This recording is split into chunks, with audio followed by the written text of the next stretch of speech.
ಗಿಲ್ಲಿ ಏನಾದ್ರೂ ವಿನ್ ಆಗಿ ಬಂದ್ರೆ ವಿನ್ ಆಗ್ತಾರೆ ಖಂಡಿತ. ಅವರು ವಿನ್ ಆಗಿ ಬಂದಾಗ ನಾವು ನಮ್ಮ ತಾಲೂಕಿನಲ್ಲಿ ನಮ್ಮ ಹೋಟೆಲ್ ಪಾರ್ಥಸಾರಥಿಯಲ್ಲಿ 500ರಿಂದ 1,000 ಜನಕ್ಕೆ ಅನ್ನ ಸಂತರ್ಪಣೆ ಕಾರ್ಯಕ್ರಮನ ಇಟ್ಕೋಬೇಕು ಅಂತ ತೀರ್ಮಾನ ಮಾಡಿದ್ದೀವಿ.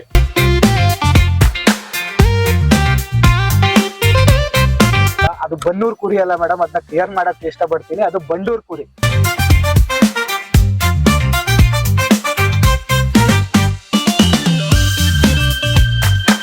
ನಿಮ್ಮ ಹಸಿವಿಗೆ ಹೊಸ ರುಚಿಯ ವಿಳಾಸ ಹುಡುಕ್ತಾ ಇದ್ದೀರಾ ಅಂದ್ರೆ ಬನ್ನಿ ಕೊಳ್ಳೇಗಾಲ ಮಳವಳ್ಳಿ ಮೇನ್ ರೋಡ್ ನಲ್ಲಿರೋ ಹೋಟೆಲ್ ಪಾರ್ಥಸಾರಥಿಗೆ. ಇಲ್ಲಿ ಸಿಗುತ್ತೆ ಶುದ್ಧ ವೆಜ್ ಮತ್ತು ರುಚಿಕರ non veg food. Friends and family ಜೊತೆ ಸಮಯ ಕಳೆಯೋಕೆ ಇದು ಒಳ್ಳೆ ಅಡ್ಡ ಅನ್ನೋದ್ರಲ್ಲಿ ಡೌಟೇ ಇಲ್ಲ. ಪರಿಸರ ಪ್ರೇಮಿಗಳಾದ ಹೋಟೆಲ್ ಮಾಲೀಕರಿಂದ ಲಾರಿ ಕಂಟೈನರ್ ನಿಂದ ನಿರ್ಮಿತವಾದ ಯೂನಿಕ್ ಮತ್ತು ಎಕೋ ಫ್ರೆಂಡ್ಲಿ ಹೋಟೆಲ್ ಇದು. ಬಿಸಿ ಬಿಸಿಯಾದ ಮತ್ತು ಡೆಲಿಷಿಯಸ್ ಆದ ಎಲ್ಲಾ ತರದ ಊಟಗಳು, ನಾಟಿ ಕಿಚನ್ ಬಿರಿಯಾನಿ ಇಲ್ಲಿ ಸ್ಪೆಷಲ್ ಮತ್ತು ಫೇಮಸ್. ಇನ್ನೇನ್ ಬೇಕು, ಸುತ್ತಮುತ್ತ 5 ಕಿಲೋಮೀಟರ್ ವ್ಯಾಪ್ತಿಗೆ ಆನ್ಲೈನ್ ಡೆಲಿವರಿ ಕೂಡ ಇದೆ. ಹಸುವಿದ್ದಾಗ ಯೋಚಿಸಬೇಡಿ, ಹೋಟೆಲ್ ಪಾರ್ಥಸಾರಥಿ ನೆನಪಿಸ್ಕೊಳ್ಳಿ. Kollegal Malavalli main road. ರುಚಿ, ಸ್ವಚ್ಛತೆ ಮತ್ತು ಆತಿಥ್ಯದ ಪರಿಪೂರ್ಣ ಸಂಗಮ. ಮತ್ತಷ್ಟು ಮಾಹಿತಿಗಾಗಿ ಕೆಳಗೆ ಕೊಟ್ಟಿರುವ ನಂಬರ್ಗೆ ಕರೆ ಮಾಡಿ. ವೀಕ್ಷಕರೇ, ಈ ಹೋಟೆಲ್ ಯಾವುದಕ್ಕೆ ಫೇಮಸ್ ಅಂದ್ರೆ, ನೀವು ಕಂಟೈನರ್ಗಳನ್ನ ನೋಡಿರ್ತೀರ. ಎಸ್ಪೆಷಲಿ 1 ಕಂಟೈನರ್ ಅಥವಾ 2 ಕಂಟೈನರ್ನ ಇಟ್ಕೊಂಡು ಒಂದು ಹೋಟೆಲ್ ಅಥವಾ ಮನೆಗಳನ್ನ ಮಾಡಿರ್ತಾರೆ. ಬಟ್ ಈ ರೆಸ್ಟೋರೆಂಟ್ ನಲ್ಲಿ ಕಮ್ಮಿ ಅಂದ್ರೂ 7ರಿಂದ 8 ಕಂಟೈನರ್ನ ಯೂಸ್ ಮಾಡಿರ್ತಾರೆ.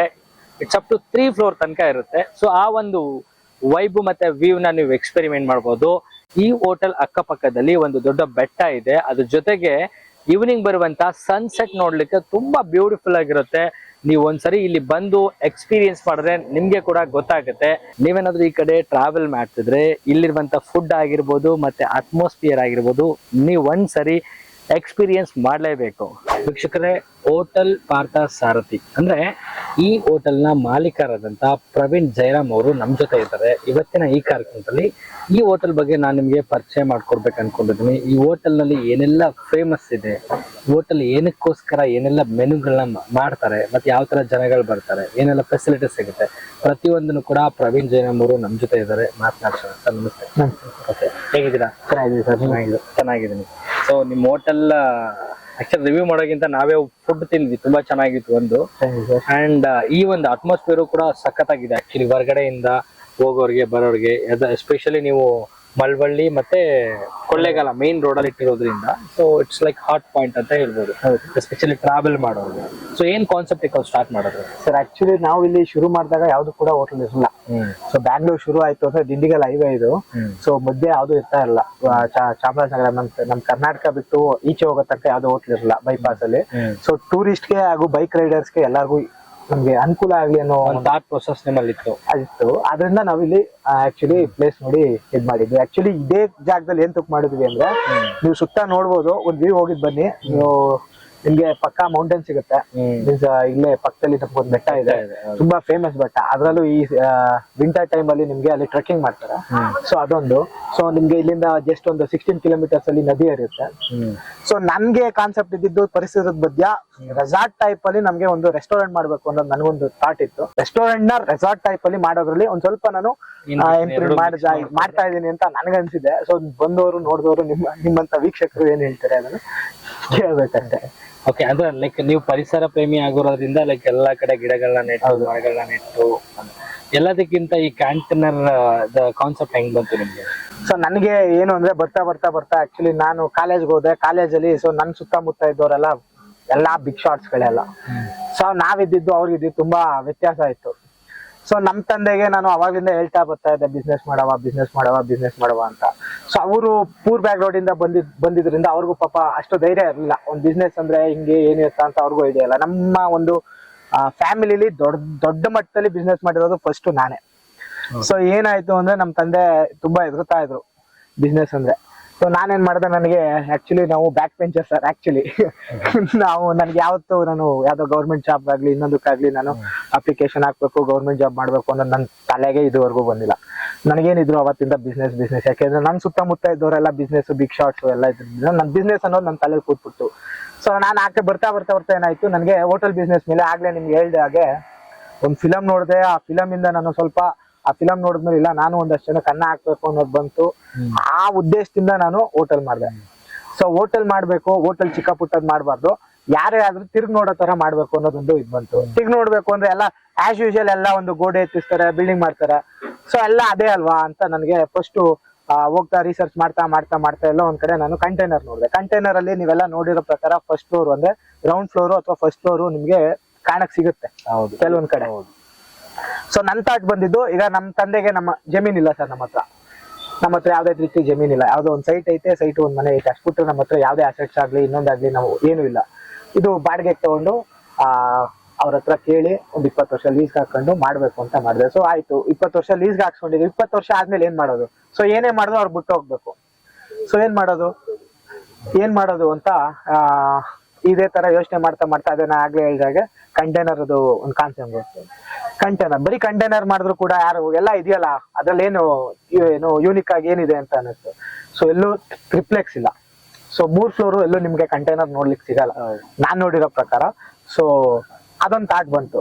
ಸೆಕೆಂಡ್ ಥಿಂಗು, ಓಕೆ ಈಗ ನಾನು ಸಿವಿಲ್ ವರ್ಕ್ ಏನೇ ಮಾಡೋದು ನಾನು ಮತ್ತೆ 20 ಇಯರ್ಸ್ ಆದ್ಮೇಲೆ ಏನು ಓನರ್ ನಮ್ಗೆ ಕೊಟ್ರೆ ಓಕೆ, ಕೊಡ್ಲಿಲ್ಲ ಅಂದ್ರೆ ಸೊ ಅದಾದ್ಮೇಲೆ ಅದು ಥಾಟ್ ಪ್ರೊಸೆಸ್ ಏನಾಯ್ತು ಅಂದ್ರೆ ಜಸ್ಟ್ ರಿಮೂವಲ್. ನಾನು ಏನೇ ಯೂಸ್ ಮಾಡಿದ್ರು ಅದನ್ನ ರೀಸೈಕಲ್ ಮಾಡ್ಬೇಕು. ಸೊ ಎಲ್ಲೇ ಹೋದ್ರು ನಾನು ಅದನ್ನ ಕ್ಯಾರಿ ಮಾಡ್ಬೇಕು ಅಥವಾ ರೀಪ್ಲೇಸ್ ಮಾಡ್ಬೇಕು ಅಥವಾ ಅದರಿಂದ ನನ್ಗೆ ಬೇರೆ ತರ ಯೂಸ್ ಆಗ್ಬೇಕು ಅನ್ನೋದೊಂದು ಥಾಟ್ ಬಂತು. ಸೊ ಅದರಿಂದ ಕಂಟೈನರ್ ನಲ್ಲಿ 3 ಫ್ಲೋರ್ ಇತ್ತು. ಸೊ ನಾ ಆಗ್ಲೇ ಹೇಳಿದಾಗೆ ಎಲ್ಲೂ ಕರ್ನಾಟಕದಲ್ಲಿ ಟ್ರಿಪ್ಲೆಕ್ಸ್ ಅಥವಾ 3 ಫ್ಲೋರು ಕಂಟೈನರ್ ಅಲ್ಲಿ ಯಾವ್ದೇ ರೀತಿ ಸ್ಟ್ರಕ್ಚರ್ ಸಿಗಲ್ಲ. ಸೊ ನಮ್ದೇ ಫಸ್ಟ್ ಅಂತ ಹೇಳ್ಕೊಳಕ್ಕೆ ನನಗೆ ತುಂಬಾ ಹೆಮ್ಮೆ ಆಗುತ್ತೆ. ಗ್ರೇಟ್. ಸೊ ಈಗ ಇಲ್ಲಿಗೆ ಬರೋ ಕಸ್ಟಮರ್ಸ್ಗೆ ಲೈಕ್ ನಿಮ್ಮ ಹೋಟೆಲ್ ಬಗ್ಗೆ ತಿಳಿಸೋರು ಏನ್ ತಿಳಿಸ್ತೀರಾ? ಏನ್ ಸ್ಪೆಷಲ್ ನಿಮಗೆ? ಸೊ ಆಕ್ಚುಲಿ ಸರ್ ಇಲ್ಲಿ ನೀವೇ ಟ್ರೈ ಮಾಡಿ, ನೀವೇ ಹೇಳಿರೋ ಪ್ರಕಾರ ಬಿರಿಯಾನಿ ಫೇಮಸ್. ಸೊ ಎಲ್ಲಾ ನಾಟಿ ಸ್ಪೆಷಲ್, ನಾಟಿ ಸರ್, ಪ್ಯೂರ್ ನಾಟಿ. ಇಲ್ಲೇ ನಿಮ್ಗೆ ನೀವು ಕೇಳಿರ್ಬೋದು ಬಂಡೂರ್ ಕುರಿ ಅಂತ. ಅದು ಬನ್ನೂರ್ ಕುರಿ ಅಲ್ಲ ಮೇಡಮ್, ಅದನ್ನ ಕ್ಲಿಯರ್ ಮಾಡಕ್ಕೆ ಇಷ್ಟಪಡ್ತೀನಿ. ಅದು ಬಂಡೂರ್ ಕುರಿ. ಬಂಡೂರು ಆಕ್ಚುಲಿ ಮಳವಳ್ಳಿ ತಾಲೂಕಿನಲ್ಲಿ ಒಂದು ಗ್ರಾಮ. ನಮ್ಮೂರಿಂದ ಬರೀ 3 ಕಿಲೋಮೀಟರ್ ದೂರದಲ್ಲಿರುವಂತ ಒಂದು ಗ್ರಾಮ. ಬಂಡೂರ್ ತಳಿ ಸರ್, ಅದು ಬಂಡೂರ್ ತಳಿ ಇಡೀ ಭಾರತಕ್ಕೆ ಫೇಮಸ್. ಆಕ್ಚುಲಿ ಅದು ಬಂಡೂರ್ ತಳಿ, ಬನ್ನೂರಲ್ಲ. ಸೊ ಅದರಿಂದ ನಮ್ ಮಂಡ್ಯ ಸ್ಟೈಲ್ ಅಲ್ಲಿ ನಾಟಿ ಸ್ಟೈಲ್ ಅಲ್ಲಿ ಮಾಡ್ಲೇಬೇಕು ಅಂತ ಹೇಳಿ ನಾನು ನಾಟಿ ಸ್ಟೈಲ್ ಅಲ್ಲಿ ರೆಸ್ಟೋರೆಂಟ್ ಅಲ್ಲಿ, ನಿಮ್ಗೆ ಅತಿ ಹೆಚ್ಚು ರೆಸ್ಟೋರೆಂಟ್ ಗಳಲ್ಲಿ ನಾಟಿ ಸ್ಟೈಲ್ ಸಿಗಲ್ಲ. ಸೊ ನಾಟಿ ಸ್ಟೈಲು ರೆಸ್ಟೋರೆಂಟ್ ಅಲ್ಲಿ ಕಸ್ಟಮರ್ಸ್ ಫೀಲ್ ಮಾಡ್ಬೇಕು, ಟೇಸ್ಟ್ ಮಾಡ್ಬೇಕು ಅನ್ನೋ ಒಂದು ಉದ್ದೇಶದಿಂದ ನಾಟಿ ಸ್ಟೈಲ್ ಅಲ್ಲೇ ನಾವು ಮೇನ್ ಟಾಪಿಕ್ ಮಾಡಿ ನಾಟಿ ಸ್ಟೈಲ್ ಮಾಡಿದ್ವಿ. ನಾಟಿ ಸ್ಟೈಲ್ ಅಲ್ಲಿ ನಿಮ್ಗೆ ಪೆಪ್ಪರ್ ಡ್ರೈ ಆಗಿರೋ ಮಟನ್ ಪೆಪ್ಪರ್ ಡ್ರೈ ತುಂಬಾ ಇಷ್ಟಪಡ್ತಿರ್ತಾರೆ ಕಸ್ಟಮರು. ಬಿರಿಯಾನಿ ಕೂಡ ಅಷ್ಟೇ, ಬಿರಿಯಾನಿ ಕಾದು ಕೂತು ತಿನ್ಕೊಂಡು ಹೋಗ್ತಾರೆ, ವೆಯ್ಟ್ ಮಾಡ್ತಾರೆ ಬಿರಿಯಾನಿಗೋಸ್ಕರನೇ. ಸೊ ನಮ್ದೇನು ಅಂದ್ರೆ ಬಿರಿಯಾನಿ ಅತಿ ಹೆಚ್ಚು ಮಾಡಲ್ಲ, ಯಾಕೆಂದ್ರೆ ಹೈವೇ ಆಗಿರೋದ್ರಿಂದ ನಮ್ಗೆ ಕಾನ್ಸಂಟ್ರೇಟ್ ಪೂರ್ತಿ ಹೈವೇ ಕಸ್ಟಮರ್ಸ್ ಆದ್ರಿಂದ ನಮ್ಗೆ ಇಲ್ಲಿ ಫ್ಲೋ ಇರೋದು ಮಧ್ಯಾಹ್ನ ಮಾತ್ರ. ಸೊ ಮಧ್ಯಾಹ್ನ ನಮ್ಗೆ 3 ಇಂದ 4 ಗಂಟೆ ಅಷ್ಟು ಬಿರಿಯಾನಿ ಖಾಲಿ ಆಗ್ಬಿಡುತ್ತೆ. ಸೊ 12 o'clock ಶುರು ಆದ್ರೆ ಬಿರಿಯಾನಿ 3 o'clock ಎಲ್ಲ ಖಾಲಿ ಆಗ್ಬಿಡುತ್ತೆ. ಸೊ ಅದೇನಾದ್ರು ಬೇಕು ಅಂದ್ರೆ ನಿಮ್ಗೆ ಮತ್ತೆ ಅದನ್ನ ನೀವು ಮಾಡಿ ಅಂದ್ರೆ ಆರ್ಡರ್ ಕೊಟ್ರೆ ಮಾಡ್ಕೊಡ್ತೀವಿ ಸರ್, ಇಲ್ಲ ಅಂದ್ರೆ ಮಾಡಲ್ಲ. ನಾಟಿನಲ್ಲಿ ಇನ್ನೇನು ಸ್ಪೆಷಲ್? ರಾಗಿ ಮುದ್ದೆ ಸಿಗುತ್ತೆ, ಮಟನ್ ಸಿಗುತ್ತೆ.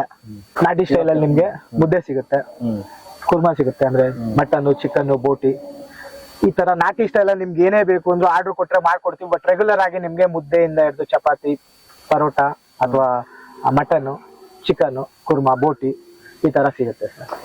ಸೊ ಕೇಳಿಸ್ಕೊಂಡ್ರಲ್ಲ ವೀಕ್ಷಕರೇ, ಪ್ರವೀಣ್ ಜೈರಾಮ್ ಅವರ ಒಂದು ಸ್ಟೋರಿ ಅಂತ ಹೇಳ್ಬೋದು ಇದು. ಒಂದು ಮಿಡಿಲ್ ಕ್ಲಾಸ್ ಹುಡುಗ ಏನಾದ್ರು ಒಂದು ಸಣ್ಣ ಕನಸು ಕಟ್ಕೊಂಡ್ರೆ ಏನಾದ್ರು ಮಾಡ್ಲಿಕ್ಕೆ ಸಾಧ್ಯ ಅನ್ನೋದಕ್ಕೆ ಇವರೊಂದು ಎಕ್ಸಾಂಪಲ್ ಅಂತ ಹೇಳ್ಬೋದು. ನೀವು ಹೇಳ್ಬೋದು ಏನೋ ದೊಡ್ಡದಾಗಿ ಏನೋ ಮಾಡಿದ್ದಾರೆ, ದೊಡ್ಡದಾಗಿ ಎಕ್ಸ್ಪ್ಲೋರ್ ಮಾಡ್ತಾರೆ ಅಂತ ನೀವು ಹೇಳ್ಬೋದು. ಈಗಿನ ಕಾಲದಲ್ಲಿ ಈ ಕಲಿಯುಗದಲ್ಲಿ ಒಂದು ಚಿಕ್ಕ ಕೆಲಸ ಮಾಡ್ಬೇಕಂದ್ರೆ ಸಿಕ್ಕಾಪಟ್ಟೆ ಎಫರ್ಟ್ ಬೇಕು. ನೀವೇನಾದ್ರೂ ಮಾಡ್ತಿದ್ದೀರಿ ಅಂತಾರೆ ಅಲ್ಲಿ ತುಣಿಯೋದಕ್ಕೆ 100 ಜನ ಕಾಯ್ತಾ ಇರ್ತಾರೆ. ಸೊ ಇನ್ನು ಬಿಟ್ಟಿನ ಅವ್ರ ಮಧ್ಯದಲ್ಲಿ ಏನೋ ಒಂದು ಸಣ್ಣ ಪುಟ್ಟದ ಮಾಡಬೇಕು ಅಂತಾರೆ, ಈಸಿ ಕೆಲಸ ಅಲ್ಲ, ಬಟ್ ರಿಯಲಿ ಗ್ರೇಟ್ ಅಂತ ಹೇಳ್ಬೋದು. 4 ಜನಕ್ಕೆ ಅನ್ನ ಹಾಕೋದಿದೆಯಲ್ಲ, ಅದು ಯಾವುದೋ ಒಂದು ಪುಣ್ಯ ಅಂತಲೂ ಕೂಡ ಹೇಳ್ಬೋದು. ಸೊ ಇಂಥ ಒಂದು ಜಾಗದಲ್ಲಿ ಇಷ್ಟೊಂದು ಬ್ಯೂಟಿಫುಲ್ ಒಂದು ಕ್ರಿಯೇಟ್ ಮಾಡಿ ಜನರಿಗೋಸ್ಕರ ಒಂದು ಕಾನ್ಸೆಪ್ಟ್ ಇಟ್ಕೊಂಡು ಪರಿಸರ ಸ್ನೇಹಿಯಾಗಿ ಏನೋ ಒಂದು ಮಾಡಬೇಕು ಅಂತ ಸಮಾಜಕ್ಕೆ ಎಲ್ಲೋ ಒಂದು ಕಡೆ ಒಂದು ಕೊಡುಗೆಯನ್ನು ಕೊಟ್ಕೊಂಡು ಸಾಕಷ್ಟು ಕಾಂಟ್ರಿಬ್ಯೂಷನ್ ಮಾಡ್ತಾ ಇದ್ದಾರೆ. ಸೊ ನಿಜಕ್ಕೂ ಖುಷಿ ಆಗುತ್ತೆ. ಸೊ ಆಕ್ಚುಲಿ ಆಗ್ಲೇ ಹೇಳ್ದಂಗೆ ಎಲ್ಲರಿಗೂ ಗೊತ್ತು, ಆಕ್ಚುಲಿ ಈಗ ಗಿಲ್ಲಿ ನಟನ್ನ ಬರೀ ದೇಶ ಅಲ್ಲ ಇಡೀ ಜಗತ್ತೇ ತಿರುಗಿ ನೋಡ್ತಾ ಇದೆ. ಬಿಗ್ ಬಾಸ್ ಅನ್ನೋದು ಈಗ ಒಂದು ಟ್ರೆಂಡ್ ಆಗ್ತಾನೆ ಇದೆ ಅಂದ್ರೆ ಅದು ಗಿಲ್ಲಿಯಿಂದಾನೆ. ಸೊ ಗಿಲ್ಲಿ ನಮ್ಮೂರ್ ಹುಡುಗ. ಆಕ್ಚುಲಿ ಇದನ್ನ ಹೇಳ್ಬಾರ್ದು, ಆದ್ರೂ ನಮ್ಗೆ ದೂರ ಸಂಬಂಧಿ ಆಗ್ಬೇಕು ಅವರು. ಸೊ ಅವರು ಗೆದ್ದು ಬಂದ್ರೆ ನಾವು ನಮ್ಮ ಹೋಟ್ಲು ಮುಖಾಂತರ ಒಂದು 500 ಜನಕ್ಕೆ ಅನ್ನದಾನ ಮಾಡ್ಬೇಕು ಅಂತ ಅನ್ಕೊಂಡಿದೀವಿ. ಅವರು ಗೆದ್ದ ನಂತರ ಖಂಡಿತವಾಗ್ಲೂ ನಾ ಹೇಳ್ದಾಗೆ 500 ಜನಕ್ಕೆ ಅನ್ನದಾನ ಮಾಡ್ತೀವಿ. ಸೊ ಓಕೆ ಸರ್, ಇದು ಬಿಗ್ ಬಾಸ್ ಅಪ್ಡೇಟ್ಸ್ ಆಯ್ತು. ನೆಕ್ಸ್ಟ್ ಏನು ಅಪ್ಗ್ರೇಡ್ ಮಾಡ್ಬೇಕು ಅನ್ಕೊಂಡಿದ್ದೀವಿ ನಿಮ್ಮ ರೆಸ್ಟೋರೆಂಟ್? ಸರ್ ಆಕ್ಚುಲಿ ಆಗ್ಲೇ ಹೇಳ್ದಾಗೆ ನಾನು ನೇಚರ್ ಮಧ್ಯ ಕಸ್ಟಮರ್ಸು ಒಂದು ನಾವು ಮಾಡೋ ಅಂತ ಅಡಿಗೆನ ತುಂಬಾ ಖುಷಿಯಾಗಿ ತುಂಬಾ ಶುಚಿಯಾಗಿ ತಿನ್ಬೇಕು ಅನ್ನೋದು ನನ್ನ ಕಾನ್ಸೆಪ್ಟ್ ಆಕ್ಚುಲಿ ಇರೋದು. ನೀವು ನೋಡ್ತಾ ಇದ್ದೀರಾ ಅನ್ಸುತ್ತೆ, ಸುತ್ತ ನಾವು ಮರ ಗಿಡಗಳು ಹಾಕ್ತಾ ಇದೀವಿ. ನಮ್ಗಿರೋದು ಚಿಕ್ಕ ಜಾಗ ಆದ್ರೂ ಕೂಡ ಅದ್ರಲ್ಲಿ ನಾವು ಎಷ್ಟು ಸಾಧ್ಯ ಆಗುತ್ತೋ ಅಷ್ಟು ಮರಗಳು ಅಥವಾ ಗಿಡಗಳನ್ನ ಹಾಕಿ ಬೆಳೆಸ್ತಾ ಇದೀವಿ. ನೀವು ಆ ಕಡೆ ನೋಡ್ಬೋದು, ಆ ಕಡೆ ಎಲ್ಲ ಒಂದು 11ರಿಂದ 12 ತರ ಹಣ್ಣಿನ ಮರನೇ ಇದೆ ಸರ್. ಹಣ್ಣಿನ ಮರ ಇದೆ. ಕಸ್ಟಮರ್ಸ್ ಬಂದೋಗು ಪಿಕ್ ಮಾಡಿ ತಿನ್ಬೇಕು ಅನ್ನೋದು ಆಸೆ ಇದೆ. ಬಟ್ ಅವ್ರೇನು ಅಂದ್ರೆ ಅದನ್ನ ಹೇಗ್ ಯೂಸ್ ಮಾಡ್ಕೋಬೇಕು ಅದನ್ನ ಅವ್ರಿಗೆ ಬಿಟ್ಟಿದ್ದು. ಆಕ್ಚುಲಿ ನನ್ನ ಒಂದು ಕಾನ್ಸೆಪ್ಟ್ ಇರೋದು, ಬಂದವರು ಟೈಮ್ ಸ್ಪೆಂಡ್ ಮಾಡಿ ಇಲ್ಲಿ ಊಟ ಮಾಡ್ತಾರೋ ಇಲ್ವೋ ನಂಗೆ ಗೊತ್ತಿಲ್ಲ ಸರ್, ಬಟ್ ಅವರು ಬಂದಾಗ ಇಲ್ಲಿ ರಿಲ್ಯಾಕ್ಸ್ ಆಗಿ ತುಂಬಾ ರಿಫ್ರೆಶ್ ಆಗಿ ಹೋಗ್ಬೇಕು ಅನ್ನೋದು ನನ್ನ ಕಾನ್ಸೆಪ್ಟ್ ಆಕ್ಚುಲಿ. ಸೊ ಊಟನೂ ಕೂಡ ಮಾಡ್ಲಿ ಅಂತ ಕೇಳ್ತೀನಿ, ಯಾಕೆಂದ್ರೆ ಅಷ್ಟೇ ಚೆನ್ನಾಗಿ ರುಚಿಯಾಗಿ ಶುಚಿಯಾಗಿ ಮಾಡ್ಕೊಡ್ತೀವಿ ನಾವು.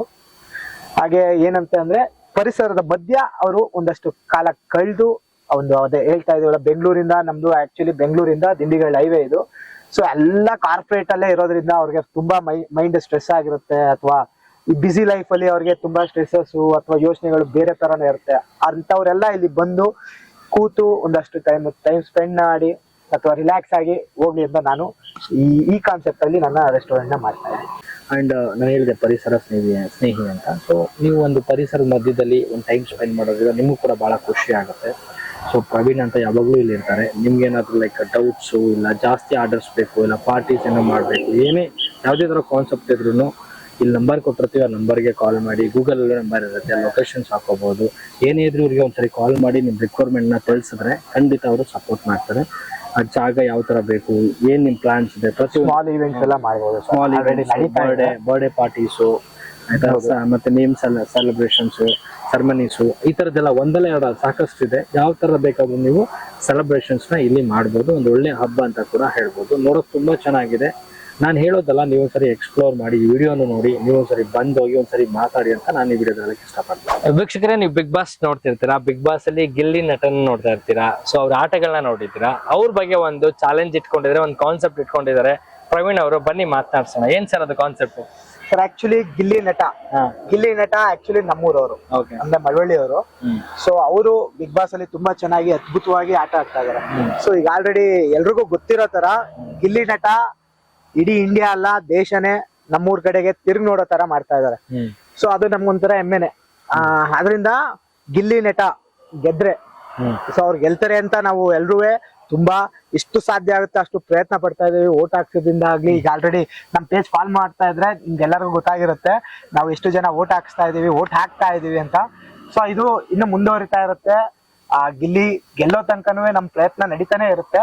ಸೊ ಅದೇ ರೀತಿ ಅವ್ರಿಗೋಸ್ಕರ ಗಿಲ್ಲಿ ನಟ ಗೆದ್ದು ಬರ್ಲಿ ಅನ್ನೋಕ್ಕೋಸ್ಕರ ನಾವು ಒಂದು 500ರಿಂದ 1000 ಜನಕ್ಕೆ ಅನ್ನದಾನ ಮಾಡ್ತಾ ಇದ್ದೀವಿ. ಸೊ ಗಿಲ್ಲಿ ನಟ ಬಂದು ಗೆದ್ದು ಸ್ಟೇಜ್ ಅಲ್ಲಿ ಟ್ರೋಫಿ ಎತ್ತಿದ ದಿನ ನಾವು ಇಲ್ಲಿ ಅನ್ನದಾನ ಮಾಡ್ಬೇಕು ಅಂತ ಅನ್ಕೊಂಡಿದೀವಿ. ಜೈ ಗಿಲ್ಲಿ ನಟ, ಜೈ ಬಿಗ್ ಬಾಸ್. ಮತ್ತಷ್ಟು ಸುದ್ದಿಗಳಿಗಾಗಿ ನೋಡ್ತಾ ಇರಿ ಪಬ್ಲಿಕ್ ನ್ಯೂಸ್ 24x7. ಇದು ಸತ್ಯದ ಧ್ವನಿ.